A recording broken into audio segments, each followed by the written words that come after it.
उन्होंने ये कहा था कि मेरे मन में तो कोई पाप है नहीं, वहां तो सब जा रहे हैं पाप धोने के लिए। तो ये तो मोदी जी ने भी पहले कहा था, भारत में 2014 से पहले जन्म लेने वाले सब पापी होते, किस देश में पैदा हो गया है, पापी था। तो वो शायद उसी का काउंटर कर रहे थे बेचारे, इसलिए कह दिया उन्होंने, मैं तो पाप तो हूं नहीं, पापी तो हूं नहीं।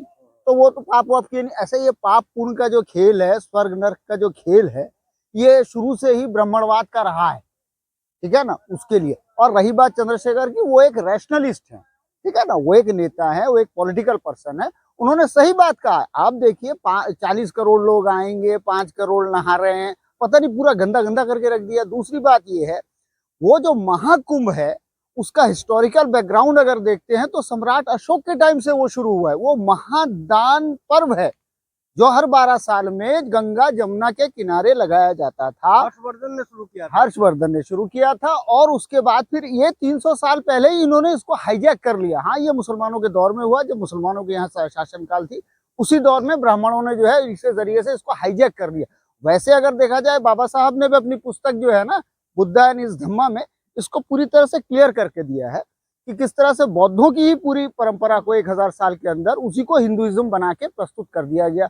जो बौद्धों की मूर्तियां थी उसको बना बना के उसमें प्राण प्रतिष्ठा कर करके भगवान का निर्माण कर दिया गया। यही है राम। सर, जो चंद्रशेखर ने बयान दिया है, व्यक्तिगत बयान तो नहीं दिया किसी के ऊपर, लेकिन एक मैं सवाल तो सुन लीजिए। व्यक्तिगत तो जवाब उन्होंने सवाल तो किया नहीं। उन्होंने कहा कि हमारे महापुरुषों ने ऐसे जो बयान दिया है उसी बात का, लेकिन उनके माँ बहन, उनके जात के ऊपर लोग उतर आए हैं। नहीं, वो तो हमेशा से करेंगे। डिप्रेस क्लास को हमेशा ही दबाया गया, जब भी वो उठाया अटैक करने। अब देखिए, चंद्रशेखर राव ने पहली बार शपथ लिए थे, उसके बाद ही कह दिया था भाई यहाँ भाषण मत दो, आपको याद होगा, पार्लियामेंट के अंदर। तो ये उनके साथ तो हमेशा होता रहेगा। बाबा साहब के साथ हुआ, जिस कुर्सी पर बैठते थे वहां उनको धोया गया, उसको पवित्र किया गया। ये तो उन्हीं का ही तो वंशज है, उन्हीं का ही तो रास्ते पे चल रहा है।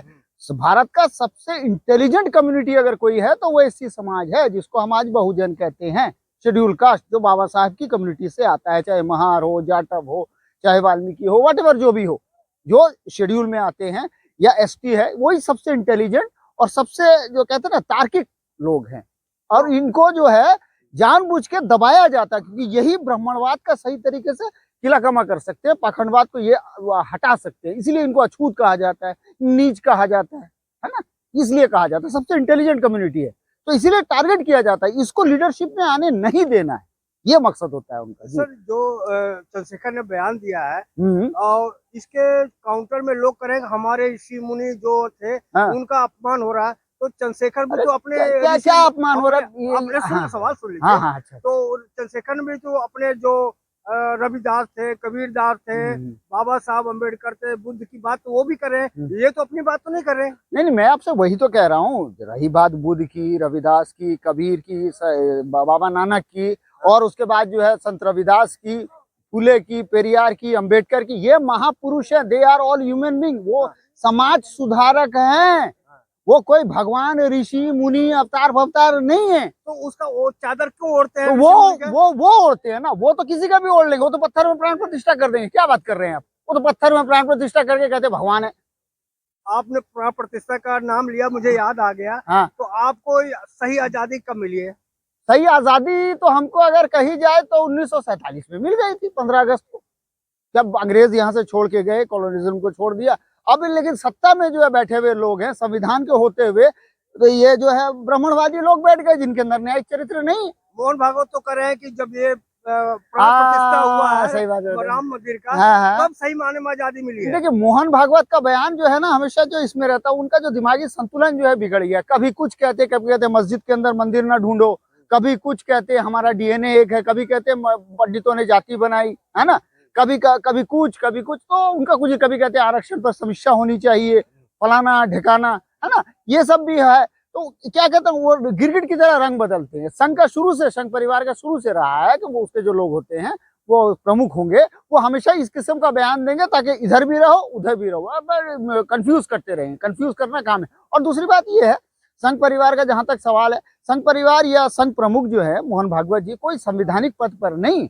सबसे पहली बात, उनकी बातों को इतना सीरियसली नहीं लेना चाहिए, किसी भी संवैधानिक पद पर नहीं है। इसलिए वो जो बात कहते हैं उसको छोड़ देना चाहिए, चाहे राहुल गांधी हो, चाहे ओवैसी हो, चाहे कोई भी हो, अगर उनकी बातों को सीरियसली लेता, मैं समझता हूँ ये वेस्ट ऑफ टाइम है, उनको सीरियसली लेने नहीं चाहिए। हाँ, मोदी जी क्या कहते हैं हमें वो सीरियसली लेना है, होम मिनिस्टर क्या कहता है वो सीरियसली लेना, क्योंकि वो संवैधानिक पद पर है, ये संवैधानिक पद पर नहीं है। वो अपना एक संगठन चला रहे हैं, चलाने दो। जी। हाँ। तो अब पहले उसी मुद्दे पर आ जाए, पहले वाले पे, हाँ। जिस तरह से चंद्रशेखर को टारगेट किया जा रहा है, उनके ऊपर एफआईआर दर्ज करने की मांग की नहीं जा रही नहीं, है। देखिए, तो एक बार सवाल सुन लीजिए, आप सवाल नहीं सुनते पहले से। तो जिस तरह से एफआईआर दर्ज करने की बात हो रही है, हाँ। ये चंद्रशेखर ऐसा ही है कि जो एससी, एसटी, ओबीसी, मुस्लिम सबको आवाज उठा रहा है, हाँ। वो दबाने का कोशिश है। हाँ बिल्कुल वो है, वो जानते हैं कि आगे चल के ये आने वाले वक्त में ये जिस तरह से राइज कर रहा है, हो सकता है कि बहुत बड़े इसका जो है मतलब बहुत बड़ी गैदरिंग के साथ वो जो है संसद में आज अकेला चंद्रशेखर, हो सकता है कल को 131 अकेले 131 के पूरे सबके सब जो है उसी की विचारधारा के लोग आ जाए, क्योंकि उसकी विचारधारा सबके लिए है। क्या लगता है चंद्रशेखर डर जाएंगे? नहीं, चंद्रशेखर रावत नहीं डरेंगे, वो तो उनके ऊपर तो एक नहीं कई केसेस हो चुके हैं, कई जो है ये हो चुके हैं। देखिए बहुजन नेता है वो, बाबा साहब अम्बेडकर के इस पर चलते हैं, संवैधानिक व्यक्ति हैं, तो वो उनको कुछ नहीं होने वाला, उनके पीछे पूरी जनता खड़ी है। भले ही इनके पास पुलिस प्रशासन अगड़म बगड़म झूठ सच है ना, एआई करके कुछ भी दिखा देना, इनकी गोदी मीडिया जो है वो कर दे, है ना, कुछ भी बना दे, कुछ भी ये कर दे, लेकिन उसको रोकना बड़ा मुश्किल है, चाहे वो हो चाहे मायावती जी, किसी को भी रोक पाना मुश्किल है।